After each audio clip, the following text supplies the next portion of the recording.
What it is, Bev, is putting the truth of the situation, the reality here, out in the open. Israel's had warm relations with the Emirates and certainly business dealings with Bahrain for quite a long time, particularly on the issue of intelligence, combating Iran, and the sale of sophisticated defence exports from Israel, notably spyware to both Bahrain and the UAE.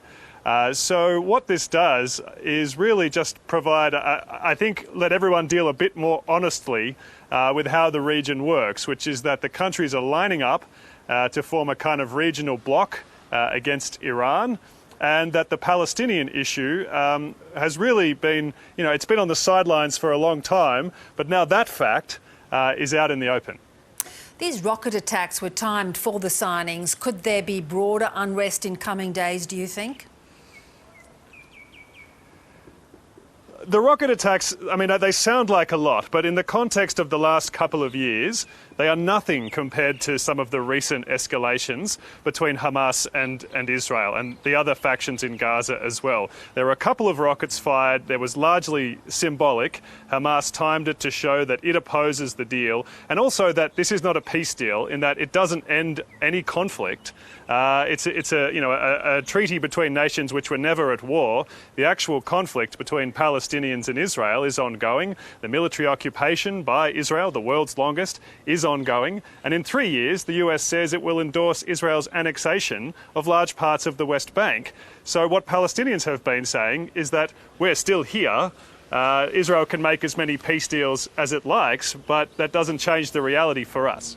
So Hamas has said this is a treasonous, treacherous deal. Has it really abandoned the Palestinians? The deal hardly makes mention of the Palestinians at all. It doesn't stipulate that there must be a Palestinian state. It only calls for a negotiated outcome, whatever that may be.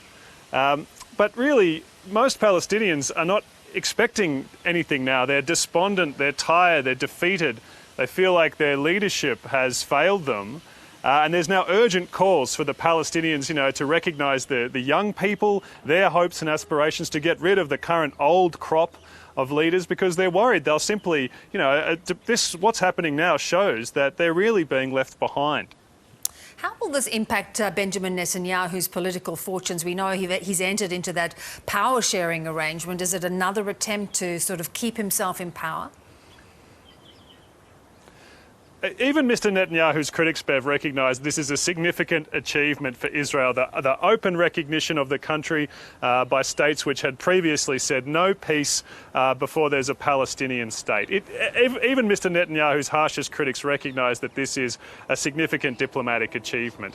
But the problem for him is that he has terrible timing. It's acknowledged that Israel's lost control of the coronavirus outbreak. It's about to enter a second lockdown nationally, becoming the first country in the world to have to do so. The number of serious cases is rising. The number of cases per day is more than 4,000 on some days. So, the timing is terrible. Then the economic situation has meant that Mr Netanyahu is under incredible pressure. No one knows how long his unity government will hold together for. And in January, he's going to be back in court in the dock as the defendant in a major corruption trial. So it hasn't actually made the domestic political front any easier for him, given its significant diplomatic achievement. Eric Tlozek in Jerusalem, thanks so much.